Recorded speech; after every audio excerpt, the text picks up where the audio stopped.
Manever I say ma PENDREAM TV. PENDREAM TV there, osia dem yopo. Etc. All of these things are meant to do two things: fiscal consolidation. Yes. If I'm not generating more, I'm not going to spend more. You only spend more when you generate more. Yes. You took over when debt to GDP was hovering around 60-something, 61.8%. And you came and brought it down to some 40-something, 43% or so. Now, if we are now hearing that this trajectory is going to experience some kind of a reversal, yes, we have every cause to be concerned, shouldn't we? Sure. Let me read to you what has been captured on today's Ghana web, which was yesterday's Ghana web, and it was in several newspapers yesterday. Yeah, I saw it. In BNFT and so on. I need him to put, correct this thing quickly to sort of educate us on this, and then we'll move to our next topic. This is not one of the topics that we were planning to do, but I just thought once is here because of his finance background. It says the International Monetary Fund has projected Ghana's debt to GDP ratio. It will climb to 53.0% by the end of 2026, signaling a shift in the nation's fiscal trajectory. This forecast, unveiled during the 2026 spring meetings in Washington, D.C., represents a notable increase from 45.3% recorded in 2025. Now, while Ghana's economy has expanded to an estimated 1.4 trillion cedis, the IMF latest fiscal monitor report suggests that the post-debt restructuring pressures may temporarily offset recent gains in debt reduction. The IMF report did not offer a specific breakdown of the factors behind the projected rise. However, it notes that government debt and interest rate projections are based on a post-debt restructuring scenario. Yeah. This indicates that the figures reflect the new financial reality following the country's comprehensive debt overhaul. Ghana's debt stood at 61.8% of GDP in 2024 with a debt total of some 726.7 billion. Yeah. Now, by 2025, the ratio fell to 45.3% as total debt decreased to 641 billion cedis. The 2026 projections suggest a temporary reversal of that downward trend. I mean, is there cause to be concerned? Not actually. Okay. Tell us why. First of all, let me say that a 53% debt to GDP ratio is still within the sustainable means. Okay. So the IMF has an African benchmark where they're saying that African countries should do between 50 to 60% debt to GDP to remain sustainable, on a sustainable path. So even if Ghana reaches a debt to GDP of 53%, it is still within a sustainable means. However, let's look at what they said and why it is not supported by data. The IMF is a caution, I think so. If you read the IMF fiscal monitor that they did at the IMF spring meeting, currently there's a spring meeting ongoing, and then so it is not only for Ghana. They have made that projection at their spring meeting for the entire globe. So people have gone to isolate the portion relating to Ghana. So I want us to tackle the Ghana, and I'll look at the African average. So I'm saying that this is a caution. And why are they? Look at the issues. In fact, I had something like that when I was coming. So if you look at the 53% debt to GDP forecast for 2026 from the IMF fiscal monitor, look at what they are attributing to it and why Ghanaians should not be concerned with it, because currently the trajectory that we have taken for 2025, if it's sustained, I don't think that we will need to be worried.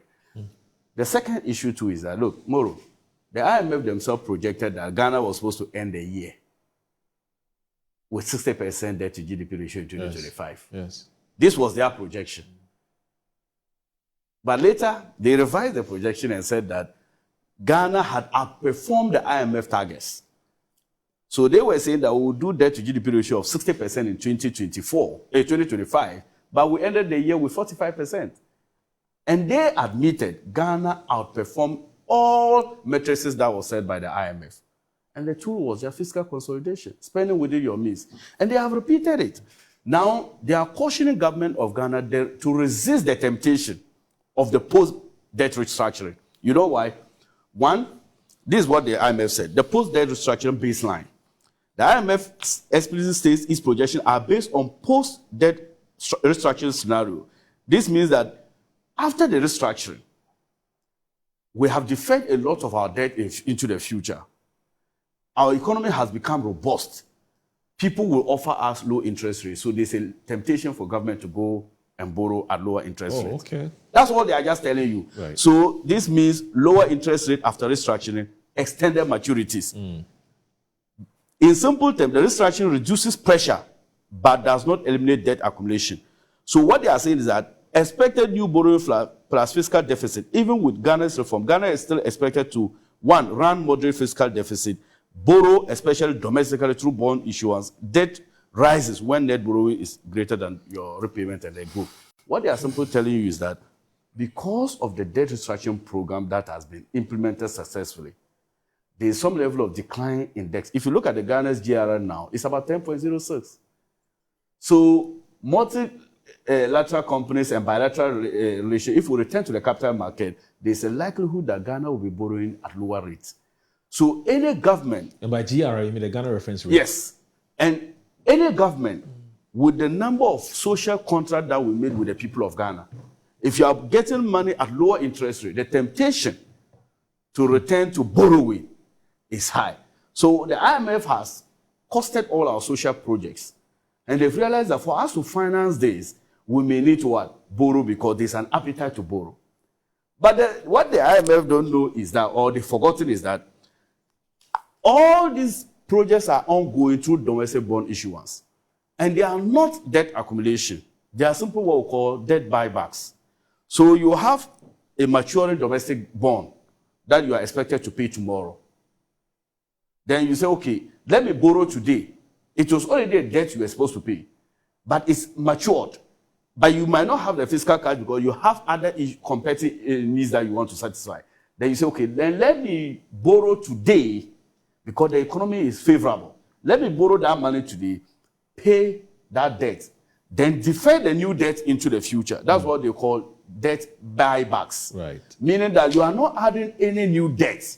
You are doing debt swaps. So government is not increasing our public debt, but they are doing debt buybacks or swaps. Is that the same as smart borrowing? Smart borrowing. Okay. Meaning that instead of They're borrowing cheaper to pay offset a more expensive debt. Right. And then you defer this current debt into the future. Right. So the IMF statement in the nutshell is just telling us that be cautious of the appetite because now. The temptation is very strong. And also, we are exiting the program. Yeah. And they have done their African baseline. Normally, when countries exit IMF program, there is a temptation to return to what they were doing before they joined the program. Oh, so does that explain why, does that explain why just a few days ago we had the president say that Ghana, the president met the Eastern Regional House of Chiefs and made a statement that government would still stay the course. Yes. To say fiscal discipline. Yes. Look, if you don't do that... It was just yesterday. If you don't do that, you return to fiscal deficit. And when you are doing fiscal deficit, it means that your expenditure is more than your revenue. Yeah. How do you finance that deficit? Either you do through taxes, of which you and I know that Ghana citizens already feel overtaxed. So the other option, or which is the easier way, is to go the route of borrowing. So if you continue doing fiscal deficit, currently we have a fiscal surplus of 1.6%. But if you go through the deficit, it means that you need to go to the capital market to borrow to finance that. And that is the temptation that the IMF don't want us to go. So people watching us should not be scared that the IMF said this means it's a collapse of our fiscal policy. No, the IMF is just cautioning that post the debt restructuring program and the exit of its program, government should resist the temptation. And I was just citing you, look, if you look at the IMF projection for 2025, they previously projected Ghana around 60 to 66% debt to GDP ratio. You and I know that Ghana achieved, 45%. Huge outperformance by 15 to 20%. So if, based on our performance in 2025, it will clearly tell you that government is deviating much from the IMF own projection. And the second issue too is that they projected that Ghana was supposed to grow around 4%. Right. In fact, that was what even informed the finance minister to put the growth of 2025 at 4, if you remember. Yes. And I heard those days, the conversation was that if MPP in a difficult situation that we described could grow the country at 5.3%. Okay. Why is a reset government or Abampapa government is coming to grow the economy at 4%? But we ended the year at 6.3%. Right. So, yes, projections are guides, but they are not sacrosanct. And Dr. Atuforsen has demonstrated that he can deal with that. But related to this issue, you remember they have also suggested that our current depreciation, you know, if you follow, for the past 2 weeks, there has been some level of depreciation in our currency. But what they forgot was that this decline is not as a result of overexposure to our forex. It simply suggests demand of FX. And why? If you know accounting very well, March, April, May are the periods where dividends are declared for companies. Right. After audited financial statements are done. Right. So this is the time for reparation of profits. So all non-controlling interest or controlling interest from offshore, outside Ghana, this is the time they are expecting their dividend. And you cannot pay them dividend in our functional currency, Ghana cedis. You pay them the dividends with their forex, which is the dollars or whatever. Yeah. So I'm saying that this current depreciation that we are seeing, this is not as a result of a collapse of our performance. Right. It is just a system where we are saying that this is the time where the demand for FX by international corporations are exceeding the supply at the moment, because currently they are doing profit and dividend reparations to their owners. And I think that it is normal if you check our trajectory between February, March, April, May, always has some slight depreciation because of this tendency. So I think that Minister of Finance should also look at it to make sure that we have adequate buffers and forex, so that when these periods come, there will always be foreign exchange to give them to under that There's protection. another issue which has come up. But I want to bring in, and I want you to. Can I respond? Yeah, no, sure. I'll let you come in. But before you come, I want you to consider this. But I saw a story in today's Daily Gist, whose managing editor is the former managing editor of the Daily Guide, and that's Fortuna Limi. And there's a story in today's Daily Gist that says that Atuforsen sabotaging ministers, it comes with a question mark, no cash syndrome hits ministries. I'll read that story, and then when Mr. Titus Glover is done, I'd want to pick your thoughts on that. But it says there's mounting economic, the story is by one Issa Olegor. Mounting economic frustration among Ghanaians is increasingly being linked to the stringent fiscal controls introduced by Finance Minister Kais. And I'm reading the story because of what you said about the fiscal controls. Yeah. Introduced by Finance Minister Kais Atuforsen, a policy direction that is not only reshaping government spending, but also intensifying an internal power struggle within the Democratic and the NDC, with the Minister for Education, Haruna Idrisu. Across markets, trading centers and small businesses, a common complaint is emerging: money is not circulating. Traders say customers can no longer afford basic goods, while business owners report declining sales and reduced purchasing power. From food vendors to spare parts dealers, many describe an economy where demand has slowed sharply, leaving goods sitting idle and incomes shrinking. These economic hardships are increasingly being tied, rightly or wrongly, to what insiders describe as an aggressive cash control regime at the Finance Ministry. Though officially framed as fiscal discipline, the reality on the ground is being interpreted by critics as a deliberate restriction of funds across ministries, departments, and agencies. At the center of the policy, it says government spending tightened, the economy feels the shock. At the center of the policy is a directive requiring that all public procurement receive prior approval from the Finance Ministry, popularly framed as no commencement certificates, no procurement, rooted in the amended public financial management laws. The above is intended to curb waste, prevent inflated contracts, and ensure value for money.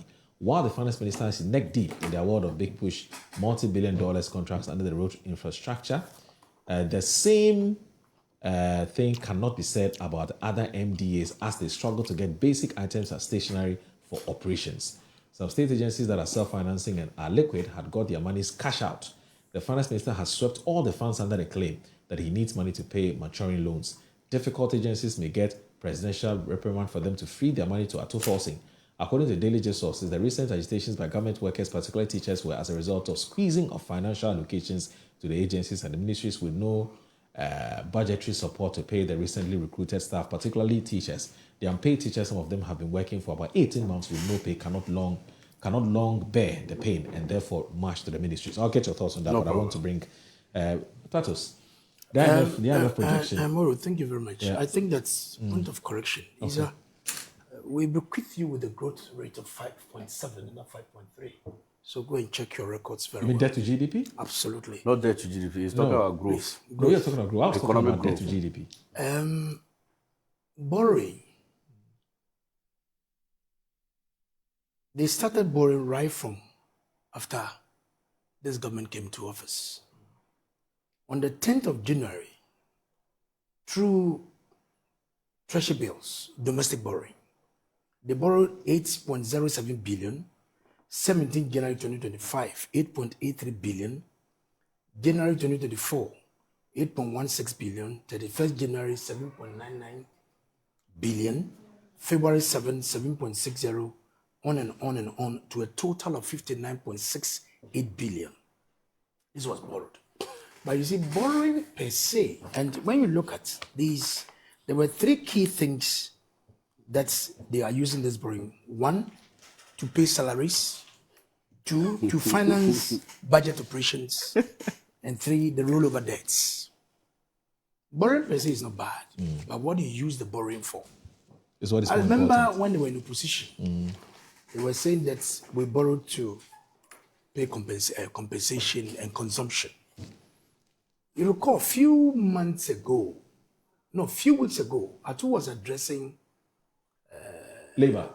Was it labor? Yeah, it was labor. When they said they have to go and borrow 17 billion cedis to pay government compensation. Yes. I thought they said the economy was strong. Oh. The economy was doing well. If the economy was doing, that issue should be put in this can I proper context. finish, please? Let him when you were finish. talking, can I finish?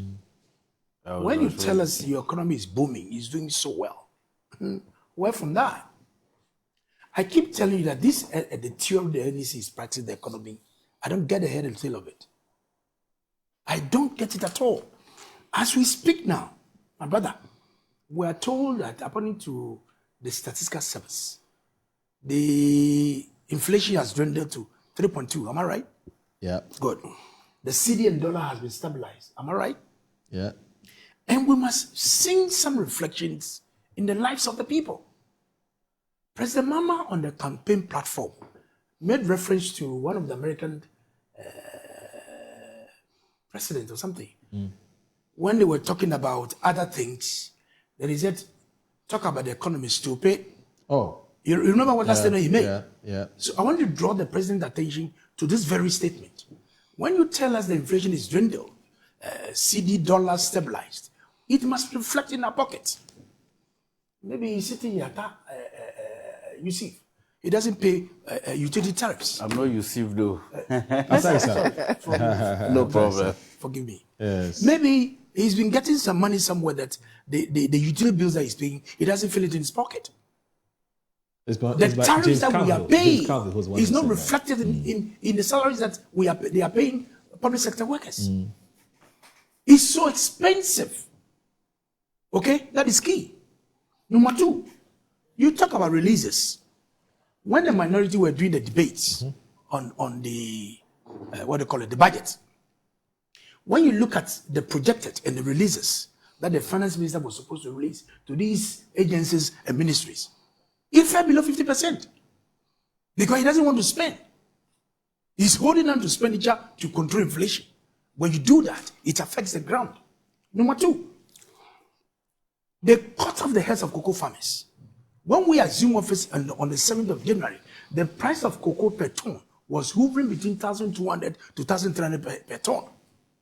We never reduced their cocoa prices. We never did. But what did you do? Today, cocoa farmers are crying because you have reduced their income for every bag of cocoa, almost 1,000 Ghana cedis. And you said what? We should clap for you. As we speak now, I have nephews and nieces in Achimota school. They are paying PTA dues, 1,000 Ghana cedis, 500 Ghana cedis for feeding. They're not supposed to pay. They are paying. I have nephew who is there. Oh. The mother told me, 1,000 Ghana cedis in Achimota school, 500 cedis. These Easter holidays that they came, when they were going, they paid 500 Ghana cedis. And the average student in Achimota is over 3,000, 4,000. So what are we talking about? Again, Look at the traders. The social media is so active today. I'm happy you are from the north. Look at how they are crying. Farmers have spent money, labor, pesticides to plant. God willing, they have good harvest. Today, a bag of maize has been dwindled from 1,000, 1,200 to almost 350 Ghana. Yet they cannot buy. You go to Salaga market, you go to Techima market, you go to Gra market, everybody is crying. Whether it is a curse on us, I can't tell. It is a serious matter that we need to talk about it. So long as you are not spending, because it will trigger and go to the base. I've been posting you some of these what do you call it? Commentaries that these markets will huge sums of yam loaded all over the place. They are not buying. Where are they getting the money for? Because you have squeezed all the money from the system. Because you want to control inflation, to make your books look good. But when you go to the ground, my brother, Ataisa, maybe you live in Mars. So you are not on the ground. Your constituency. I thought you said I'm from the north. You live in Mars. So you don't know what you're talking about. Oh. So these are your economic indicators. That he's an MP. He lives with the people. He knows. Please, he's in Mars. And sometimes he comes down to Sandalugu and go up again. So he doesn't get the reality. His people are watching him. My brother, his people are watching him. So this matter that we talk about, these inflation indicators is improve. You see, when you're in power, some of these things, when they talk, you don't want to listen. But the reality will hit you on the face. It will expose you. You get what I mean? So clearly, something is not going well. I describe this as aphrodisia economy. Because indeed, if this is really happening, we will not be getting all these feedbacks that the people go to use AI to generate what? Duty at the port. When did this start? In our time, they were not paying so much expensive duties at the port. Importers are crying. Customs agents are crying. And you sit here and you say, what? Please, I don't get it. So for them, we leave that for the people to judge us. But the cost of living as we speak now. When the bomb, I heard the president was saying that what? When we're saying that Russia-Ukraine war was affecting global supply chain, the president, but the kilometers from here to Ukraine was about 5,000 kilometers, and what has that got to do with us? And at the point when the prices was reducing, they say, hey, abampapaba. Now that it has changed, from here to Iran is about 9,000 kilometers. Now the president said, we should do what? We shouldn't blame him. Who blame him? Because you set the pace. We don't want to be part of that narrative that is not from him, but as a genius. Not at all. Because so long as we don't have anyone, we are going to remind him, okay, of what is happening. For this, your economy, dear. You shifted your position. Moro. My position, what? The fact that external factors can have an impact. No, when we were telling them the truth, they didn't buy it. So why don't you stay in that same? So what I'm saying is that we need to let Ghanaians know that when you scam, you use deceit to come to power, you'll be exposed. So that's what I'm telling you. But have you shifted your position? We have not. Oh, okay. We have not. Moro. All right. We have Moro. not. All right. Please. So yes, no cash syndrome. No. When you go, I'll come. No. Oh. When you Well, go, to be fair, I'll come. No, you can come. Yeah, You can come. You can Yeah, you come. can So come. Why when not? you rebut, I'll rebut. No, that's fine. So Yeah, no, to be fair, See, yes. yeah. I agree with you. MPP communication team. But let me ask you, are you still contesting for the national organization? I'm coming back. Oh, okay. Why you have a problem with it? No. MPP Maybe he wants to support you. MPP communicators. If you don't find a way of tying them to topics, they run around everywhere. My senior brother has succeeded in boxing everything outside the scope. What is scope? He was talking about the economy. He was talking about the economy. Please.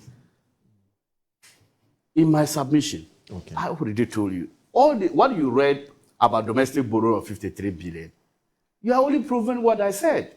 I said that what the government has done successfully is that we are doing what we call debt swaps or buybacks. So what have you said essentially? That's what I was telling you. We are not doing debt accumulation, but we are doing debt buybacks or swaps. So it doesn't increase the net accumulation of the Ghana's public debt. And when it comes to debt, MPP should be the least to talk about it. Saying we borrow 17 billion to pay salaries. Look, Moro, from Nkrumah to President Mahama's first term, Ghana have had 13 presidents. The combined impact of all of them, their borrowing, amounted to 120 billion Ghana cedis. Only President Akufo-Addo moved it to 726.7 billion after domestic restructuring. Inclusive of the restructuring, we would have been doing 836 billion Ghana cedis. Only President Akufo-Addo. This is the highest. In fact, President Akufo-Addo borrowing at a point led Ghana for the first time in our history, even under the military regime, we never had it, a debt to GDP ratio of 104%. You people, as if you've been out of power for some 10 years. It is still fresh in our minds what you led this country through. Despite all these borrowing President Akufo-Addo did, despite all those things, they left us with a sinking fund of 0 and mortgaged all state agencies' inflows to borrow more. In fact, for the smart fiscal regimes that Dr. Tufosin introduced, Get Fund, NHIA, ESLA, and Kokobo process would have all been to foreign companies. Government had to absorb it as part of central government debt. In fact, that is what led to the 45 billion debt increase in our public debt. Because we had to buy back those debts. This is the type of people that are now saying NDC borrowed domestically 53 billion Ghana cedis. Abba. You led us astray. In 8 years, you borrowed more than 13 presidents combined 6 times. You see, reminding Ghanaians of this sometimes is nostalgic. But the truth of the matter is that we have to call them out. The second issue is borrowing to pay salary, 17 billion. Look, even the 726.7 billion after restructuring, the total tax revenue that we were using to pay compensation was around 72%. If you collect all your total tax revenue in Ghana, you use 72% to pay salaries. That was the situation you kept us in. So MDB should be the last to talk about how to, whether borrowing or, look, you over-borrowed. Why did you run to the IMF? In 2015, you said the NDC ran to the IMF because of what we call policy credibility, if you remember. Not because we could not meet our needs. At that time, we could not get loans at concessionary rates. Government approached the IMF through the Century Consensus. We advised you in 2022 to go for IMF because we realized that you were performing badly. You took exchange rate from 4 cedis to 17 cedis. We told you go to the IMF. Inflation rate at that time was about 54%. Ghanaians could buy goods this morning and go back to the market in the afternoon. It has changed. You said no. The Aquabomb was e-levy. You went around this country with taxpayers' money to do town hall meetings explaining why the e-levy is the way forward. We advise you that it's a float concept. IMF money is float. You don't tax flows. Because one money can be in Moro's account, he will transfer to me, I'll transfer to my brother, I'll transfer to... That same money does not mean all the 4 of us has the money. It's one money floating all around.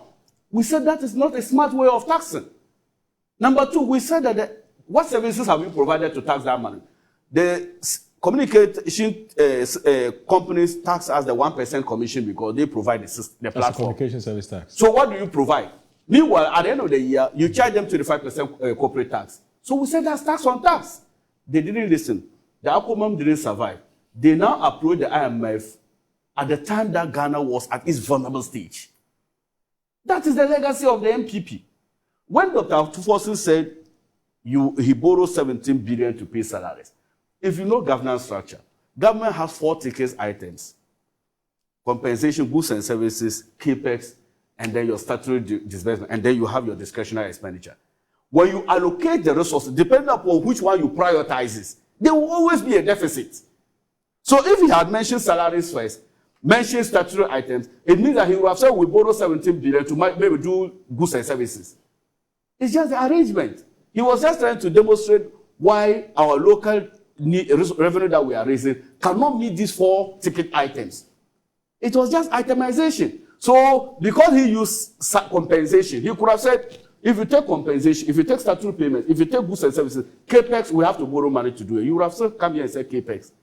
So it doesn't mean that we borrow 17 billion to pay compensation. That's not the meaning. If you have followed him. The third issue is releases. That's the question. As a member of the Finance Committee, we met ministry, department, and agencies that appear before us. I can tell you, Dr. Atuforsen has released close to 82% releases in 2025. 82%. As for minorities say they are not releasing, we will not release the way you used to release. Meaning that anything the ministry, department, agencies bring to you, you approve and find money to. That's not the style that we are running. What is the concept of the commitment authorization? We are saying that for you to do any expenditure, commit the state, bear in mind that there's a line item meant for that expenditure. So people are not comfortable with that system because they want some level of arbitrariness and discretion on the part of the ministry, department, and agencies. That is a thing of the past. You cannot commit this state into reckless expenditure and you want taxpayers to fund it. And let me give you an example. During the special audit that was done by the Minister of Finance and Deloitte and Auditor General, I don't know, Moro, if you followed it. Yeah. We have seen that some IPCs were raised and sent to Minister of Finance without even Minister of Roads and Highways knowing, if you had followed the discussion over there. Right. These are type of reckless expenditures that we said, no. For you to commit this state into any contractual obligation, make sure that you approach the Minister of Finance, which is the custodian of Ghana's public purse, to make sure that it has a specific budget line for it. People will not be comfortable. That's change management. So, point to us one thing that you said, we said we will spend. And let me give you the shocking thing. Government allocated 13 billion Ghana cedis for big push. Minority came and said, as at the time they were doing the press conference, government has only released 7 billion. When in that same document, that expenditure, government was saying that it's a multi-year expenditure. So when you are capturing, you don't capture the total amount of money you allocated for that project. You capture what is utilized within a year. This is just normal accounting. So what exactly are they saying government is not releasing money for? The last one. That's what I'm saying, that he has found a way of boxing in everything. Cocoa farmers. Moro, let's ask our senior brother. The time you were paying cocoa farmers $3,200, Ghana said, well, how much was cocoa sold in the international market? How much was it sold? Over 10,000. So to the cocoa farmer this morning watching me, if somebody sold your cocoa beans to investors for 10,000 Ghana cedis and in return give you 3,000, what is the percentage? 30%. And now somebody is selling it for 2,850 and giving you 2,587. That over 90% given to the cocoa farmer. And you are here saying that your time you were paying 3,000. Forgetting to mention that you were selling it for 10,000. Why were you giving them 3,000? That is the hypocrisy we are talking about. And to this, because they want to exploit the sensitivity of people, they move around cocoa farms peddling falsehoods, saying that President Mahama has used the cocoa money to buy 4 private jets for his brother and himself. That is the level of politics that they are now engaged in. And I'm saying this, you cannot subject Cocoa Board. In fact, Moro, it will shock you. Right. In 2023, the board of Cocoa Board approved 489 million Ghana cedis for cocoa rules. Approved. If you know how public sector works, departments and agencies that are governed by governing councils and boards, the highest decision-making body of those are the boards. Board of Cocoa Board approved 489 million Ghana cedis for road improvement programs under cocoa rules. They exceeded the year without any revision to their budget to 4 billion Ghana cedis. Cocoa rules, that was a special audit. The last time I came here, I brought the special audit that was done by the Attorney General. That stated that the cocoa rules was a syndicate for corruption. Is that the level of economy that you want us to do? You made Cocoa Board became bankrupt. Cocoa Board, you sign onto a contract where you are saying that you collect the money from people with the funds, irrespective of how much cocoa is traded at the international market, you sell it to them at $2,661. That is what you did. When at the time we said, if we're in government without this contract, cocoa farmers would have been getting close to 6,000 to 7,000. It was based on the fact that cocoa prices at the international market was high. So don't compare this. Don't try to take on the minds of people to exploit the sensitivity of people because cocoa prices were slashed. Check the African average in our sub-region, whether they have done same or not. You cannot give what you don't have. You had mortgaged close to 53,000 tons of our cocoa to foreigners at 2,661 in your rollover contracts.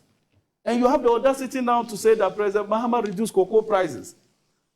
Moro, let me ask you, we are all brothers from the north. He is also a northerner. Okay. Let me tell my senior. Let's do this at every time. You have two household actors. You have the farmers, and then you have the consumers. More is that not it? Yep. If bags of rice, for example, is sold at 200 Ghana cedis, it will directly affect the farmer. Right. What about the consumer? Why are you doing your analysis one-sided? Consumers are now buying bags of maize and rice at cheaper prices. Who do we defend at this stage? Is it the consumer or the farmer? You thought when you were selling it at 800 Ghana cedis, people could buy. According to the Ghana Statistical Survey multi-poverty dimension report that came in October 2024, you had pushed 12 million Ghanaians into multi-poverty dimension, meaning they could not afford 3 square meals and they could not afford basic needs of lives.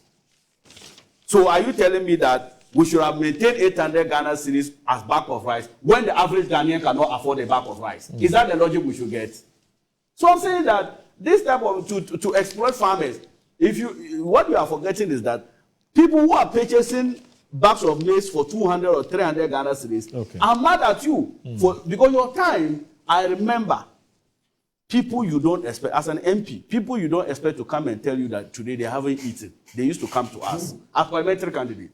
Today, Moro, if you have 1,000 Ghana cedis as a landlord, do you know you can buy 5 bags of maize? Right. Some people who need 5 bags of maize for months. That same amount could have bought 1. But today you could buy 5. So yes, government is addressing the issue on the farmers because what is driving this and why they are saying there is no market. Let me tell you why they are saying there is no market. I'm a farmer. I have close to 2,000 bags of maize myself. Okay. And I have rice. Let me tell you why there is no market. When you look at the cost of producing a bag of rice in Ghana, before you go, it's high. To tell us why there's no market, we need to take a break. I beg you. Well, tell us why we need, why people are not. Why? I think you said you want to explain to us something. Why people are not buying? Yes. Okay. Before we do that, let me just quickly let's take the break. Ghana on the Metro Television. I'm still here with Titus, who is a member of Parliament for the Saanerigo constituency. And also Mr. Titus, Titus Glover, Titus Glover, a former MP for Tema East and also a former Greater Accra Regional Minister, and also a former Valco Boss Chief Executive Officer. Yes, Ataisa, you were trying to explain to us why people aren't buying these products. And it's a concern, though, looking at the cost of investment. Let me just quickly do this before you go ahead, I beg you. Let me just quickly do this. I just want our viewers to know that at 10 o'clock, we're crossing over to the Labadi Beach Hotel. There's a very important event that's coming up there. It's under the auspices of the Ministry of Communications and Digital Technology and Innovations. It's the National AI Strategy Launch. It's happening today at the Labadi Beach Hotel, and it will be live on Metro Television at exactly 10 a.m. So the Ministry of Communications, Digital Technology and Innovations is organizing the National AI Strategy Launch at the Labadi Beach Hotel today, and yours truly, Metro TV, will bring it live here. So please don't go anywhere. Watch the program and watch this launch and let us know what you think about it when we come back on Monday. Please go ahead. Yeah. So I'm saying that looking at the cost of producing a bag, in other countries, in Singapore and other countries, they can tell you that for you to produce a bag of rice or a bag of maize, this is how much you need to spend to achieve that bag of rice. So then you add your margin to it to get the profit you should expect at the end of the day. Right. Ghana, we don't have that rice statistics. So if you look at how much we cultivate an acre of land, last year was about 200 Ghana cedis per acre. You look at a bag of fertilizer, which was around 450 to 500 Ghana cedis. You looked at the back of the chemicals that we use for weedicides and all those things. When you sum up, and the workers to even harvest, sometimes they take you 200 cedis per acre to harvest. There are a lot of expenditure that you incur in achieving the bags of rice. Now, when you spend all these monies and get the output, and then the market forces, because Ghana doesn't do price control. We are not in a fixed regime where President Mahama will go to the market and say, charge it at 200 Ghana cedis. And let me tell you also, it is not because people cannot sell, that's why they've reduced the price. No. It is the functions of the demand and supply forces. They all know the market conditions of our country. So you cannot outprice. If you overprice, this is a bags of rice or cereal market is what we call in economics perfect competitive market. Buyers have perfect knowledge of what is going on, and they take decisions based on available information. So you cannot, they know that in Kumbungu market, a bag of rice is sold for 300. If you come to Taban and sell it for 600, they will switch to Kumbungu to buy the rice. So this is normal, perfect information that is available to consumers also. So it is the demand and supply forces that has created the price. Now, what is influencing producers here is the cost of production. That's why governments must deal with the issue of cost of production. And let me be honest with you, we buy rice and maize every day. Let nobody lie to you that people are not buying. We buy it every day. What people are rather doing, suppliers are rather doing, is hoarding. And if you look at seasonal flow in the past, when harvest comes early, it is normally cheaper. People go and buy in bulk and store in warehouses. So as you are approaching the new season, that time crops, those things are no more available for household. Then they bring it out and sell it at higher prices. That used to happen. But now, they cannot do that because you know we're about to start farming season in May. Yeah. Yet, people are still holding plenty stocks because they are waiting for, in finance also, demand, what factors that influence demand? There's something we call expectation of future increase in price. So they are thinking price of these things will increase in the future. But I used to advise them that it will not increase because if you look at the prevailing market conditions in Ghana, it does not necessitate to an increase in the commodity price. Okay. Publican AI at the port, GRA, under President Akufo-Addo, GRA, they did a report. Compliance. I will land in 2 minutes. Yes, they did a compliance audit, and they realized that declared values at the ports, what was supposed to come to Ghana as total import volume was about 153 billion. Okay. Meanwhile, only 56 billion was recorded in the ICONS program. Okay. So I'm saying that there is a need for us to do something about it. I have on many occasions raised the issue of we could have done it in a phased approach, engaging more with stakeholders, and also the appeals processes can be expedited to make sure that concerns of people are addressed. Okay. But do you know that since we did this, nobody, it is only in the media, the appeals program that has been given, nobody has been able to challenge that he has been overpriced. Of course, when you introduce a new system, that we said that there has been issues of undervaluation. The idea of the AI is simple to make sure that we have consistent valuation. Okay. Now, nobody has brought us something to say that I bought these goods at the origin at this, and I was supposed to pay this duty, and this is how much you've given me. That is not what they are saying. What they are saying is that I used to pay this before the system. Now I'm paying this. You are paying this because of classification. Because we are saying that every goods has its own classification for you to charge the right duty. And that is why I tell you that the initial standoff that happened in the past, where all the stakeholders in the maritime industry declared a strike. Do you know, a few days afterwards, there was some level of backtrack from some of them because they were taken through the appeals process. And in fact, all those that made the press conferences and the strike declarations have all been taken through the appeals process. The Deputy Minister of Finance has engaged extensively. And I can tell you, appeals processes are yielding results. People are getting to know the truth behind it, and they know that is the way forward. You brought a data platform. In fact, Dr. Baume in 2022 said that they have introduced, that was when he introduced the benchmark prices at the ports. He said that they are now doing a new AI, paperless, all the They complained of increase in prices at that time. I can pull you news items in 2022 where freight forwarders and Association of Exporters and Importers complained about increase in this as a result of the benchmark pricing. Okay. So it has always been the case. What we should rather do is to perfect the system to ensure that Ghana gets the right declared FOB prices that can determine the right values to be paid. Okay. At the end of the day, when those import duties are paid, it is for the development of this country. All right. And then war on Iran. I said 1 minute. I'll give you the rest of the time. Okay, cool. No, war on Iran. No, you can't take all the time. No, I'm not taking all the time. Please. No, the war on Iran. No, let the host. I beg you. He said the war on the Iran issue. No, I have to say something about it. He started it. After that, he can continue. You said we are ending at 10. He said we are ending at 10. But you know what? You know, he's been sitting here for too long. Just listen to him, please. He has raised all those issues. Please.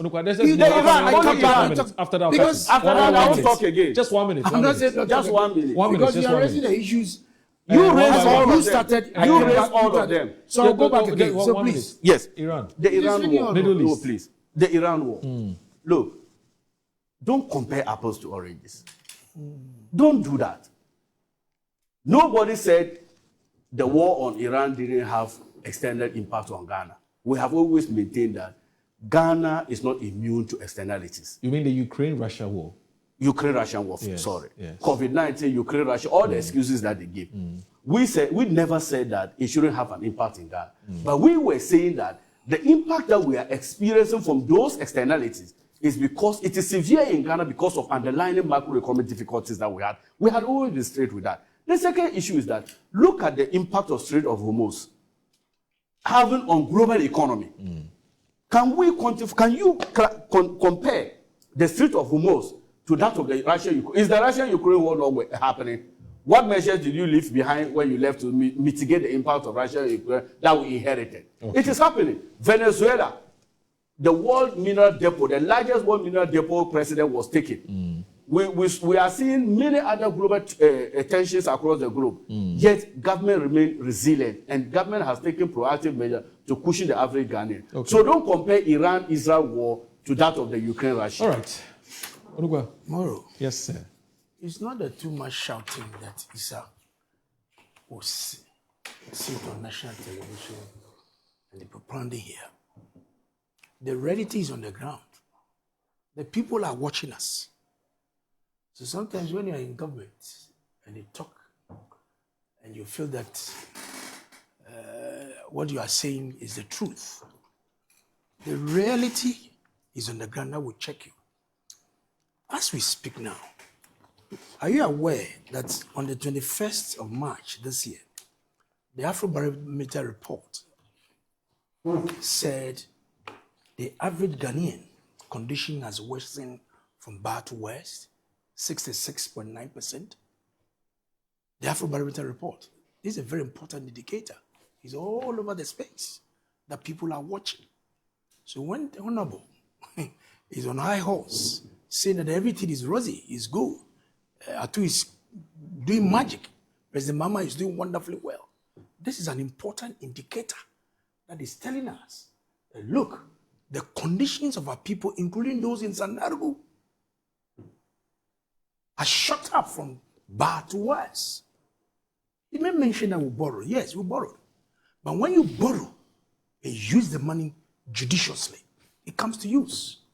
Let me walk your viewers through some of the projects that we've done, some of these things. I recall these water projects in Adaklu, when the president commissioned at the time, costing about 11.5 million euros. That really targeted about 95 communities, altogether about 87,000 people, 89,000 people. The Korean Exim Bank also funded the Wa Water Project, $55.5 million. We did all these things, including what project? Educational institutions. You look at these STEM schools that we have. One is in Pasingpe, one is Weja here. You have one in Awaso. You have one in the Eastern region. What's the name of the place? In the Tiwa West. You saw this infrastructure all over the place. spread across the country, road projects. You understand? So clearly, my brother, we can't sit here and say that all these loans that were taken, excuse me, nothing good came out of it. But so long as we can pinpoint to some of these things that we are doing, it is good for the nation. You get what I mean? So it's important that we try to address some of these things. Apart from these STEM schools, go to some of the secondary schools. Because of the free SHS, we realize that it lacks infrastructure, dormitories, classrooms, dining halls. All these infrastructures were provided at the place at the time to make sure that we do it. The Prempeh International Airport, the Tamale International Airport, extra funding were sourced to make sure that we're able to improve the conditions of our people. So, my brother, don't sit here and think that these monies that you made mention of are not being used for a good cause. And again, let me tell you, you talk about these excavators. Me, I grew up in the port. Between 2025 until now, when you look at the quantum of importation of excavators, the port even don't have a space to keep them at the Golden Jubilee Terminal. You go to Eastern Naval Command in Tema Newtown, it's parked there. You go to dry docks, they are parked there. Because your party is in power, your people have a free hand. Why are they importing these things in the country? It is because there's a motivation. Because they cannot do anything about it. That is why the port don't have space and they push all of them into the Eastern Naval Command to keep them there and the dry docks. So there is a concern about your fight and commitment against Galamsey. PENDREAM TV now so far so good. Say open online portal e wo Ghana. Nipa share, nipa follow, nipa comment here. To my best of knowledge, without any biases, PENDREAM TV.